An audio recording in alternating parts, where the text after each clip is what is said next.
Hello, welcome everyone. This is our first question from linked list, which is finding middle element in the linked list. And just have a quick look at the question before discussing the approach. And please don't forget to subscribe and like the video. If you have any doubts, just leave a comment below. Now let's go to the approach now. Let's understand the problem first here. So in this question, what is the approach, right? How can we know that? For that, we have to know what's the meaning of question first. In this question, there are two types of methods. First one is for odd length. Okay, this is the example, perfect example 1, 2, 3, 4, 5, which has odd length. Let's take the length. First case is odd length, and let's take another case where we have even length. Okay, we have even length here, and this is the second example. In this even length, let's take 6. Okay, for even length, just add another arrow against 5, and here keep 6 here. Okay, now even length we are taking 6 and odd length we are taking 5. So in these two cases, in the first case, in the odd length, we will take the middle element. See, in the 5 elements, 3 is the middle element here. Now we have to get to this position. How will we get to this position? For that, we will use a loop.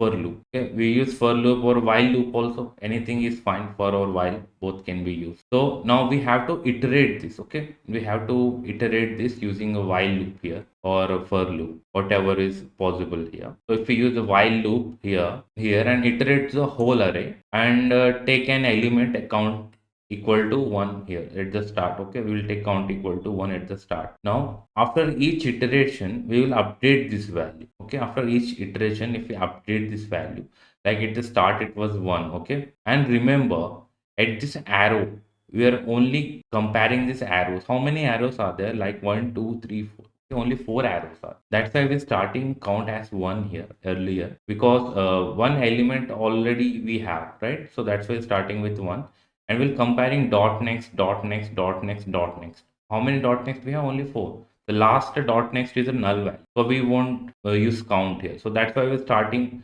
one count ahead. Okay, so count will be 1 here, then 2, 3, 4, 5. At last iteration of the loop, we'll get total value as 5 of the count. Okay. Similarly for even, we get the total value as. Now let's discuss in the odd case how we get this middle element. Okay, in this odd case, what we'll do is take the number, which is the length of the list, and now we have to divide it by what? We have to divide it by 2. And this is a floor division. This is not a simple division, this is a floor division.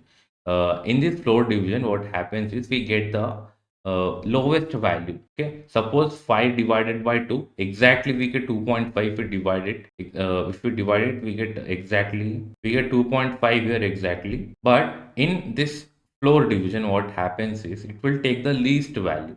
Okay, 2.5 least is 2. It will go down and 2 will be the answer in this, and 2 here represent the position, or you can think as a, in this case we can think this as a index value. Okay, up to second index value is 0, 1, 2. So this is the second index value here. Okay, while explaining it seems as a second index value, but there's a small trick that I will say at the last after understanding how we're getting these values. Okay, in the odd, in the even case now, similarly 6 floor division by 2. Now we get here 3 as the value, and we get the exact whole number 3. Even if it is simple division, we get 3.0 there, so which is equal to 3 value here. Okay, now what we have to do is here we got 2 and here got 3. Now this 2 value, remember this 2, we can treat it as an arrow, right? If we take another loop, okay, we took another loop. Now we know the total value of the length because we used one while loop here earlier. It should be while loop here. While loop is the easier part. Maybe we can't do with for loop, or maybe it will be harder. Just use while loop at the starting and count how many values are there. Then we get the total value. Now we use this total value for another for loop. Okay, now we use for loop, second for loop. In this second for loop, we use a range. Okay, for x in range, you all must have used range function for loop in Python. So if we use this range function, now we have to take the floor division value. In odd case, let's take 2. Okay, now it will go 2 iterations. So one is for I equal to 0 here, 1 equal to 0. Okay, another is I equal to 1. So it will only iterate 2 times here, but we need the second index value, right? But this index we only goes to 0 and 1. So what happening here is at the starting only, we do the dot next operator here. Dot next operator here at the start only we do here. Dot next head equal to just head. Let's take it a head here. This is a node, head node here. Now we do h dot next here. So this dot next is a next position value. See, at 0th index only we are taking the next position value here, right? We're taking the next position value at the 0th index only. So this is why we are moving two arrows forward at the same time. Okay. Now at 0 and 1, okay, at I equal to 0, it will move one arrow forward. That will indicate to the first index value, or you can say second position value in linked list. Okay. It will note down and it will give us the value second in this case. It will give us value 2 in the linked list here. So I equal to 1. Again, h will be equal to h dot next. So it will give us value 3 here now. See, we are getting the third value at I equal to 1 index, right? That's why I'm saying this. You have to be careful here while using the for loop range function here, and h equal to h dot next. So it is comparing the next value. So that's why we're getting one value extra here. Okay, that's why we're seeing one step ahead. In this case, we got 3, and now we use a return function here because only two times the loop will run here, right? Now if we use return function after the loop has been completed and we return the value h dot data, right? Now we have moved forward to the third value position. Now we have to print that data, okay? At I equal to 1, we have only stored the address of this position. This address position only we have stored here. This we have not stored value at this point. H equal to h dot next stores the address of the next linked list value. Okay. Now we have to return the value of that address which we have stored at the last. That will be 3 in this case. Similarly, if the range is 3, okay. Similarly, if the range is 3, for the even case, let's discuss. For the even case, the range is 3, then it will iterate how many times? 3 times. I equal to 0, then for 1, then 2. So 2 will be the last index value for the length of 3 in the for loop, right? For 2, 0, 1, 2. How many indexes are there? 3. So how many arrows forward should we move? 3 arrows forward we have to move, right?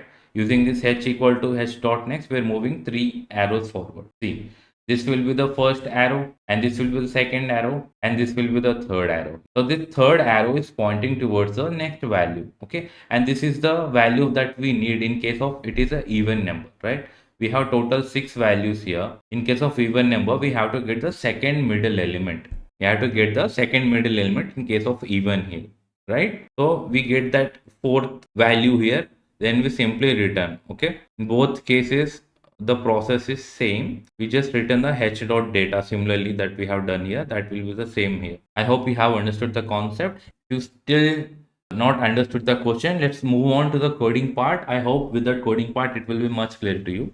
Now let's go to the Geek for Geeks website. Now we are inside the Geek for Geeks website, and as you can see that I have copied the head pointer to another variable here, okay, because we are using here two loops. One loop is used to iterate, okay. If we iterate one loop, then it will reach the end of the linked list. So address will be different. So we cannot use that head pointer again. That's why we have copied to another head, and we used that head pointer for counting the number of values inside the linked list here. After counting that value, then we are doing the floor division. The use of floor division is we will get the position value, right? We get the position value, which element should we must return to the function. Okay, we get that position value here. So now we keep that position value inside the for loop, and we iterate doing head equal to head dot next. So it will point out to the next address function, I mean next address in the linked list. So in this way we reach to the last address that we required by using the count value here. Suppose count value is 3, in the first example is 3. So it will iterate, sorry, count value is 2 in this case. Okay, in this example, count value is 2 in odd case here. So if count is 2, the for loop will iterate only 2 times for index 0, and for index 1, it will iterate 2 times. Then the 2 times it will move its address head pointer, right?